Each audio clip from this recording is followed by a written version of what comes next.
বাংলাদেশের বিভিন্ন জায়গায় ঢাকা শহর থেকে শুরু করে বিভিন্ন অপ্রত্যাশিত ঘটনা ঘটছে, সহিংসতার ঘটনা আমরা শুনতে পাচ্ছি। এখন দুইটি গুরুত্বপূর্ণ বিষয় নিয়ে আপনাদের সামনে কথা বলতে চাই।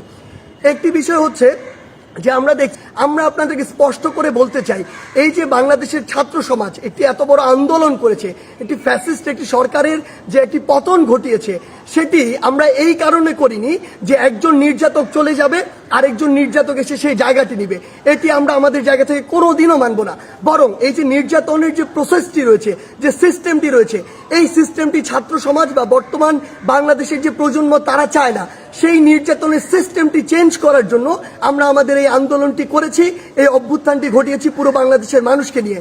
সেই জায়গা থেকে বিভিন্ন রাজনৈতিক মতাদর্শ, সে বিরোধী মতাদর্শ হতে পারে কিংবা বিভিন্ন যে রাজনৈতিক মতাদর্শে যা ছাত্র সংগঠন বিভিন্ন রয়েছে, তাদের কথা বিভিন্নভাবে শোনা যাচ্ছে যে তারা প্রতিহিংসার বশবর্তী হয়ে এই বিভিন্ন ভাঙচুরগুলো চালাচ্ছে।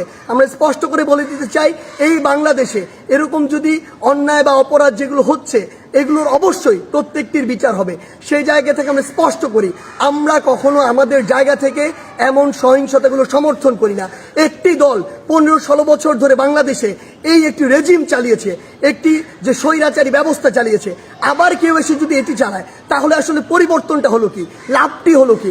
আমাদের প্রত্যাশার সাথে এটা কোনোদিন প্রাসঙ্গিক হয়? কখনো হয় না। তাই আমাদেরকে এটা আমাদের কাজের মাধ্যমে প্রকাশ করতে হবে যে আমরা যে বাংলাদেশের স্বপ্ন দেখি সেটি আসলে আমরা সত্যি করতে চাই।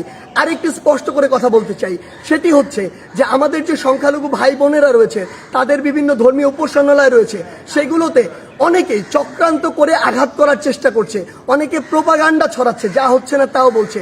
সেই জায়গা থেকে আমাদের সকলকে, সকল ধর্মের বর্ণের সকলকে এই দায়িত্ব নিতে হবে যে আমাদের যে ভাই বোনেরা এটি শিকার হচ্ছে, তাদেরকে আমাদের প্রোটেক্ট করতে হবে।